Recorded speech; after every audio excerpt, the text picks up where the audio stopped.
Il faut courir. Mais nous voulons que cette église change. C'est-à-dire que même si nous sommes 2, même si nous sommes 4, mais nous voulons voir le mouvement dans cette église. Les gens doivent courir, les gens doivent bouger. Une église vivante. L'église doit vivre. Ce n'est pas l'église où les gens viennent. Tu es coursé là dans ton coin. C'est-à-dire que tu es au zaguet, tu es en train d'attendre. Non. Ici, il n'y a pas de chiens et de chats. Il n'y a pas de souris et de chats ici. Il n'y a pas de lions et de brebis. Ou comme ça, il y a un lion à côté qui attend pour que la brebis se déplace pour qu'il mange. Non. Amen. Nous sommes les enfants de Dieu. Amen. Et comme nous sommes les enfants de Dieu, là où il y a l'Esprit de Dieu, il y a la liberté. Alléluia. Dis à ton frère, sens-toi à l'aise. Sens-toi à l'aise. Régine, sens-toi à l'aise. Amen. Sens-toi à l'aise. Il faut se sentir à l'aise à la maison de ton Père. Amen. Amen. À la maison de ton Père. Deuxième chose, bien-aimés. Nous devons courir comme des professionnels. Pourquoi je dis courir comme des professionnels? C'est-à-dire qu'un professionnel, c'est quelqu'un qui a bâti toute sa carrière sur son métier.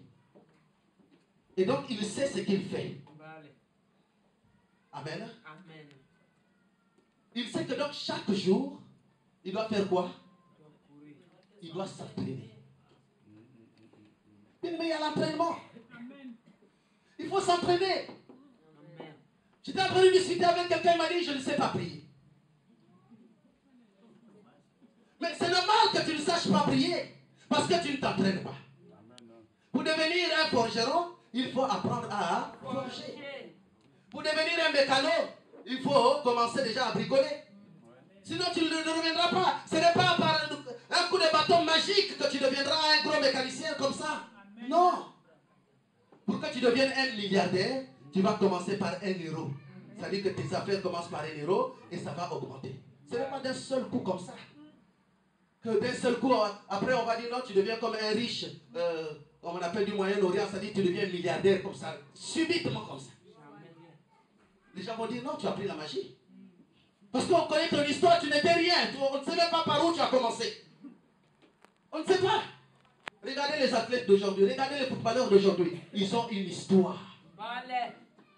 Chacun a une histoire. Bien aimé, l'entraînement, il faut s'entraîner. Si tu ne t'entraînes pas, tu ne pourras pas atteindre les objectifs. C'est dans l'entraînement que tu sauras quelles sont les méthodes, quelles sont les stratégies. Amen. Un jour, j'étais en train de suivre un film de Zidane. Quand il était enfant, on a dit, il devait s'entraîner dans son salon à la maison. C'est là de fois qu'il entraînait. Moi, je ne sais pas, je ne suis pas footballeur, bon, les Martials doivent savoir. Il savait de fois il fait le ballon comme ça. Depuis dans sa maison, il essaie un peu de faire ça. Quand il va sur le terrain, il reprend le même geste et ça réussit. Amen. Mais c'est comme ça. À l'église, nous venons pour nous entraîner. Amen. Dans la prière. Amen. Et quand tu vas chez toi à la maison, c'est à ce moment-là que tu mets en application. C'est là que tu mets en application. Amen. À l'église, on t'a dit, tu vas être la tête et non la queue. Parce que c'est la parole du Seigneur.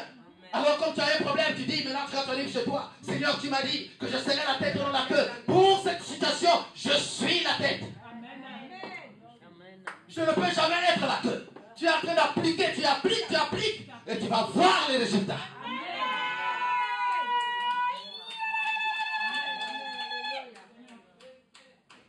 Amen. Cela exige que si nous courons comme des professionnels, il y a beaucoup de règles. Bien aimé, pour vivre la vie chrétienne, il y a des règles. Mais aujourd'hui, beaucoup de chrétiens ne veulent pas vivre selon les règles du royaume. On ne peut pas prétendre dire qu'on est citoyen céleste et ne pas respecter les règles qui régissent la royauté. Amen. Tu dis que moi je suis français ou je suis de telle nationalité, tu bafoues toutes les lois de ton pays. Tu es quel citoyen? Donc tu n'es pas ce citoyen. On ne va pas te considérer comme le citoyen appartenant à ce pays. Dans ce pays, on a dit on ne vole pas. C'est une loi. Et comme tu es citoyen de ce pays-là, tu dois ne pas voler. Amen. Tu dois la respecter. Mais si tu vas voler, ça veut dire quoi? Tu violes la loi. Et comme tu violes la loi, alors tu es passible des sanctions. Conformément à la faute que tu as commise. Amen. Nous allons aller un peu plus vite parce que je vois que le temps est en train d'avancer. Alors bien aimés, je vais prendre l'image des athlètes. Parce que Paul parle de courir. Quand nous courons, regardez bien les athlètes quand ils courent, tu ne peux pas venir courir avec les chaussures comme de la serre en tout. Même si on organise le marathon ici à Rennes. Si on dit on va aller courir, frère Alain, tu vas aller courir avec les chaussures là? Non. Il faut quoi? Mais ce n'est même pas n'importe quel basket. Parce qu'il y a des gens qui pensent que quand il faut courir, il faut toutes sortes de baskets. Non. Ce n'est pas toutes les baskets qui marchent. Pas tous les baskets. Non. Il y a des baskets appropriées pour courir. C'est ça, bien aimé. C'est ça le problème. Il faut des chaussures adaptées. Les chaussures, c'est quoi, nous dit la Bible? Éphésiens chapitre 6, à partir du verset, je pense 12 à 18, nous dit quoi? Le sel que donne l'évangile. Il faut avoir les chaussures à ses pieds. Les chaussures adaptées, bien aimé. Si tu vas courir avec le Musunyabata, comme on dit en Afrique, bien aimé, tu vas aller piétiner des pointes, ça va te piquer, et tu vas faire quoi? Ta course va s'arrêter là. Si tu cours avec des brodequins, tu ne vas pas aller loin. Tu vas avoir des ampoules partout, tu vas t'arrêter. Si tu cours avec des chaussures comme les miens, tu n'iras pas loin. Ce n'est pas adapté pour ça, c'est trop rigueux. Tu ne vas pas aller loin. Or, aujourd'hui, beaucoup de chrétiens courent. Il y en a qui courent avec des sandales.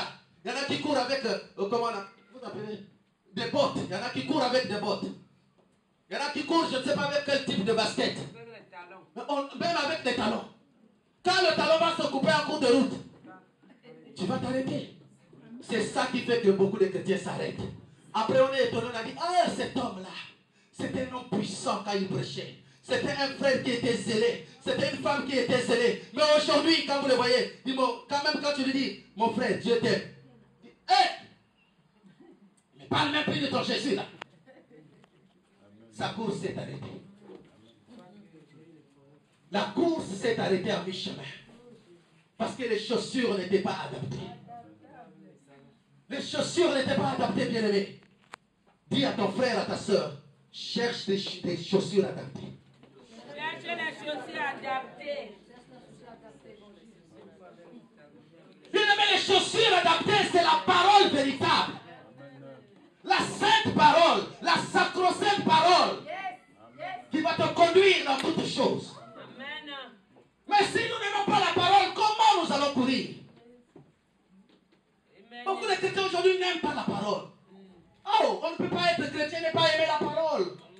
Nous devons aimer la parole. Tu dois aimer la parole. Nous devons aimer la parole. Maranatha doit aimer la parole. C'est ça notre chaussure. Pour mieux courir. Mais il y en a d'autres qui ont des chaussures. Vous savez, j'étais en train de regarder un film sur tous ceux qui mettent des trucs rouges sur leur nez, là, que je ne sais pas comment on les appelle. Les clowns. Il met des chaussures très longues comme ça. Ça dit lui-même, normalement il peut chausser du 30, allez il met le 45. Mais comment il va marcher? Amen. Aujourd'hui il y en a beaucoup comme ça. Au lieu de prendre des chaussures adaptées, tu prends des chaussures mais ce n'est pas ta pointure. Tu chausses du 40, tu vas prendre le 45. Tu ne vas pas aller loin. Ça reste. Tu chausses du combien? Hein? Si tu mets le 42, ça va rentrer, non? Non, ça va rentrer. Mais est-ce que tu seras à l'aise? Tu ne seras pas à l'aise. Ou bien, si on prend le sens contraire, tu chausses du 38. Mais si tu mets le 27, là on va voir, c'est à ce moment-là qu'on voit les mamans. Quand ils viennent surtout à la fête, avec un sachet, ils mettent des trucs, après ils mettent les sandales. Je vous connais, hein? Je regarde, ce n'est pas que je ne regarde pas. Dites un amen puissant, un amen exagéré. Non, les chaussures de